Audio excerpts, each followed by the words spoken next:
Hello guys, welcome back for another edition of Security-Vulturs, and today we will be reviewing Windscribe VPN.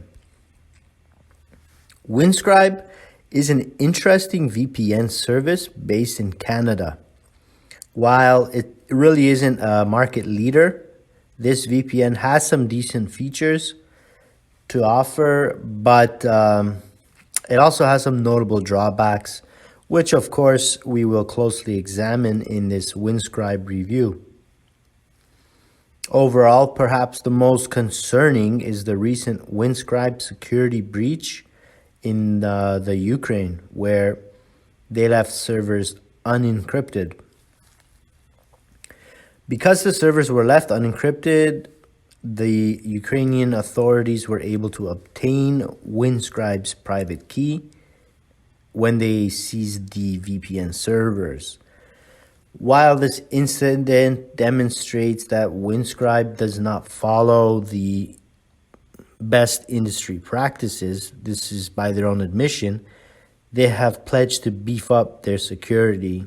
But before we dive into all the details of this Windscribe VPN review, let's first cover an overview of the pros and cons. Some of the pros we have are user-friendly applications, good leak protection features, decent ad blocker, free plan with 10 gigabytes of data per month. Lastly, browser extensions. Now, on to the cons: slow speeds, server security issues, uses IKEv2 as default protocol, based in the Five Eyes of Canada. AI-based support system, issues with professionalism. Now, let's get into the results of this Windscribe review. So for this Windscribe review, I tested out both the Windows and Mac OS VPN clients. The VPN apps were user-friendly and simple while also having some nice features, like clicking the three lines in the top left corner of the VPN client will open up additional options and features for you to select. You can select startup options, auto connection, customize notifications, and also modify the actual layout of the VPN client. Overall, I liked the look and feel of the Windscribe VPN clients. They are simple, clean, and intuitive. Although I did not test the Windscribe mobile apps for this review, they look similar and also have a decent rating of 4.3 in the Google Play Store. Another pro with Windscribe is the leak protection features. In both the Windows and Mac OS clients, Windscribe offers a firewall setting to block traffic if the connection is not active. The firewall feature gives you three options: manual, automatic, and always on. Windscribe also allows you to configure DNS settings within the actual client. Below, you can see both the firewall options and DNS settings in the Windows VPN client. The firewall mode basically functions as the VPN kill switch. Okay, so now onto the tests. I ran Windscribe through a round of basic VPN tests and checks to identify really any issues. The test results were good. I did not identify any leaks with Windscribe. Here I'm testing the Windows client for IP address leaks and DNS leaks. Below, you can see that everything checks out, no leaks. I also ran the Windscribe Mac OS client through the same basic tests, and the results were the same, no leaks. WireGuard. Windscribe announced in July of 2020 that they now support the WireGuard VPN protocol. WireGuard is a protocol that aims to be much faster and more reliable than legacy protocols, while also upgrading the security. We found that VPNs with WireGuard can really outperform those using legacy protocols. In terms of basic security settings, Windscribe does well. Another cool added feature that Windscribe offers is an ad blocker.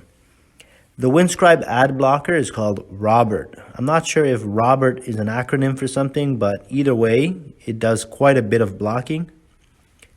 Windscribe offers basic filter lists, which will block the following categories of URLs: malware, ads and trackers, social media, porn, gambling, fake news and clickbait, other VPNs, crypto miners.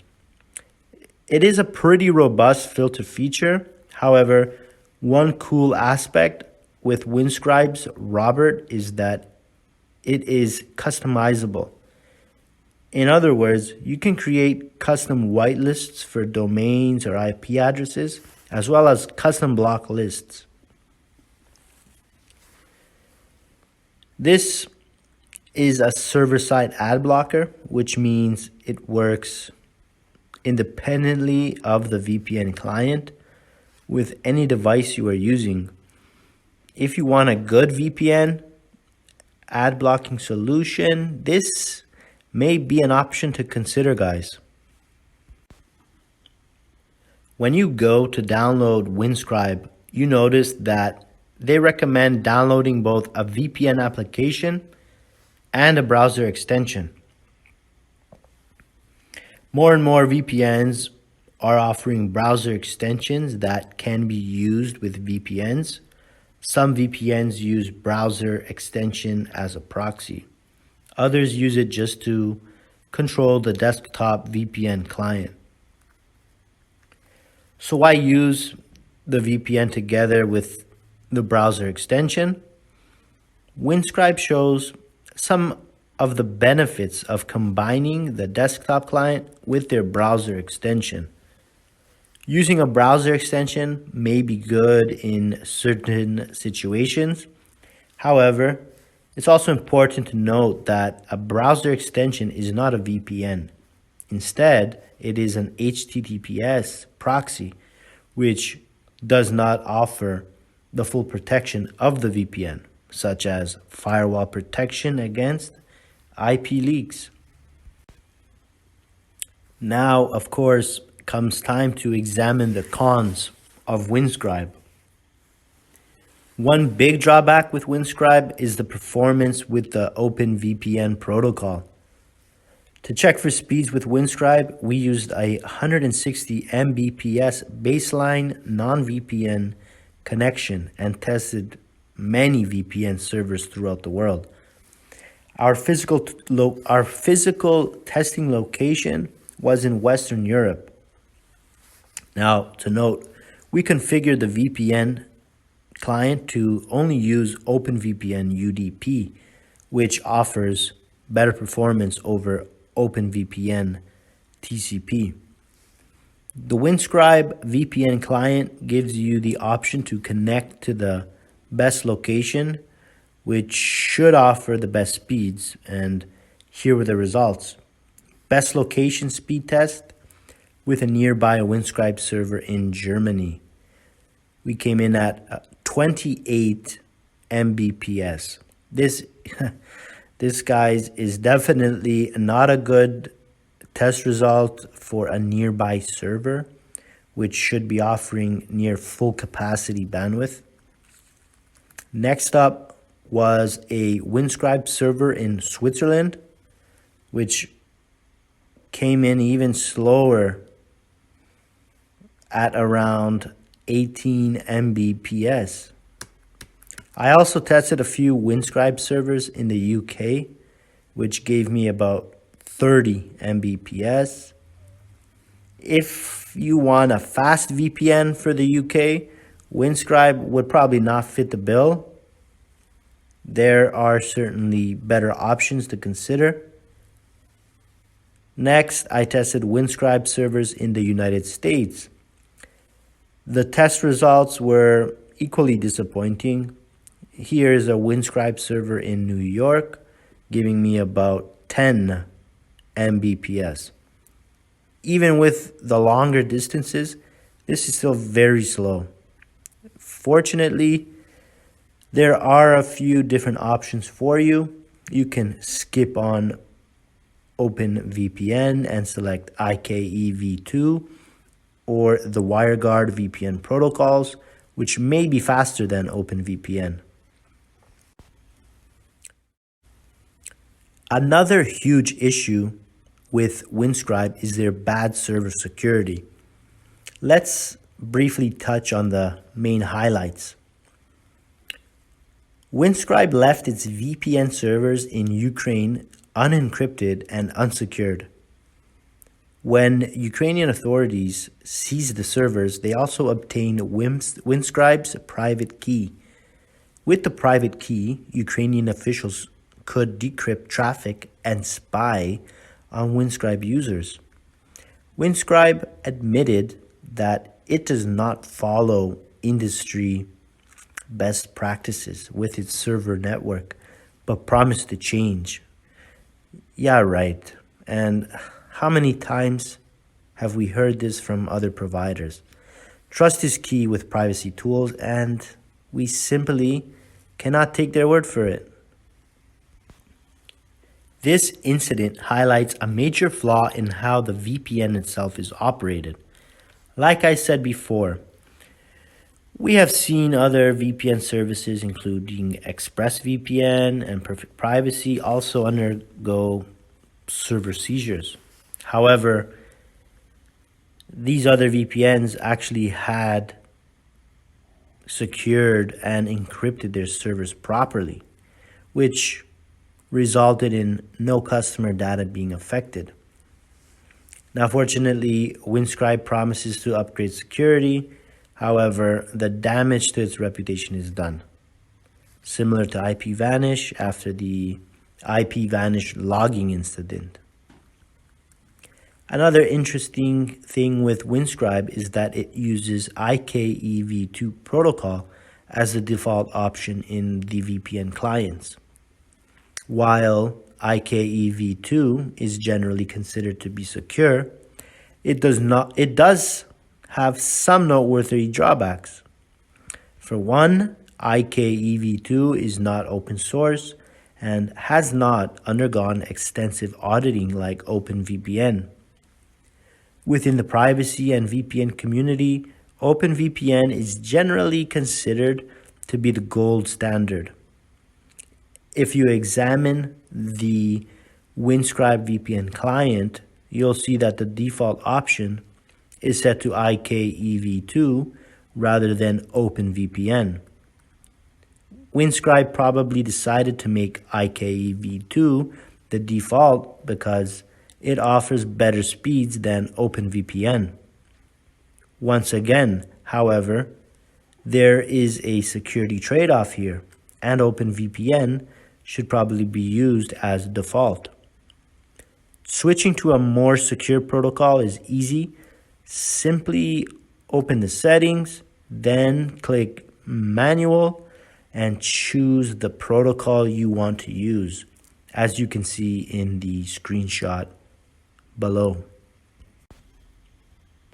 As we pointed out, some of the main highlights of the server seizure, we also need to point out that it is interesting to see Windscribe attempt to push blame on the hosting provider, which may have been barred from revealing any information from the court judgment.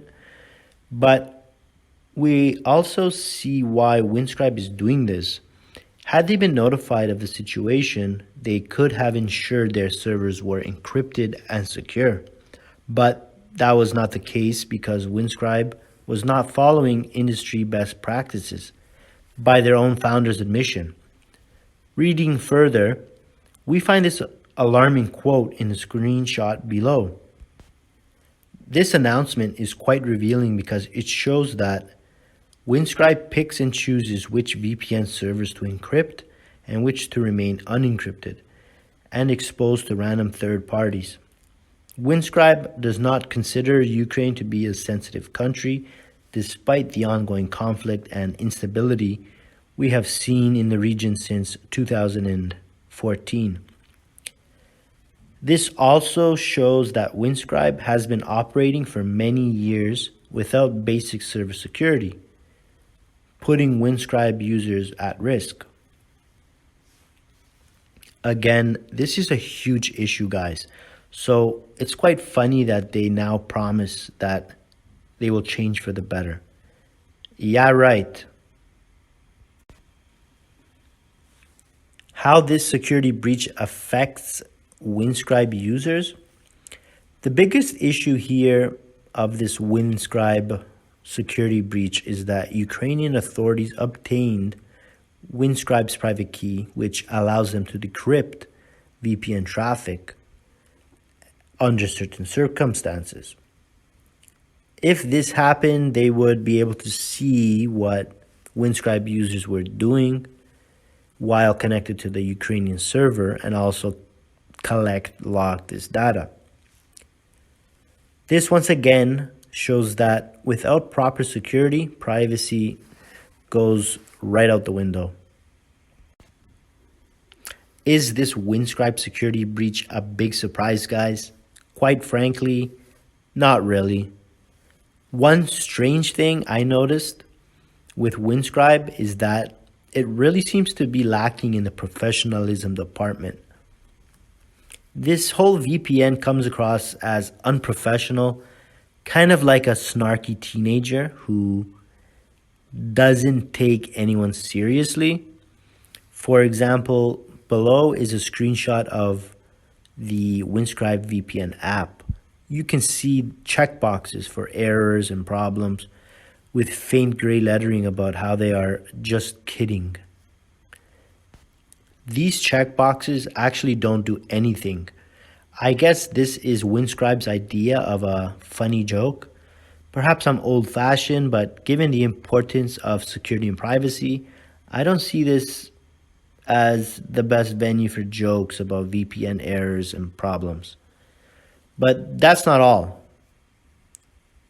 When you uninstall Windscribe, you are redirected to a page with a monkey picture, profanity, and a YouTube video of the 90s boy band NSYNC. At the bottom of the uninstall page, you're greeted by this message below. Strange. It says, "Have a good day and fuck you." I mean, it's very unprofessional if you ask me. Anyways, they are not laughing anymore. Time will tell how this VPN fares and if it can recover from its mistakes. We have never been enthusiastic about recommending Windscribe, so nothing changes on our end. There are plenty of other good VPN services to consider using, particularly those that have been implementing the industry best practices for many years. Another drawback with Windscribe is that it is based in Canada, which is not a good privacy jurisdiction. As we have discussed before, Canada is a member of the Five Eyes Surveillance Alliance, along with the United States, United Kingdom, Australia, and New Zealand. Canada also has mandatory data retention laws and abusive surveillance practices. Jurisdiction is an important consideration when choosing a VPN because this determines what laws and governance the VPN must operate under. Copyright violation laws are another aspect to consider with jurisdiction.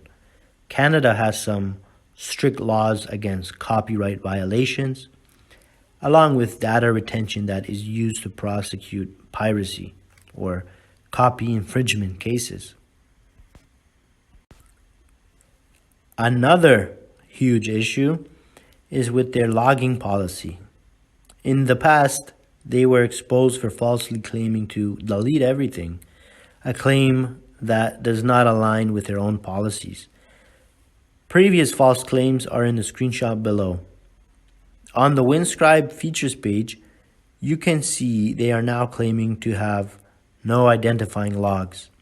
So let's examine the fine print. At the very bottom of the Windscribe End User License Agreement, or EULA, you will find the following information.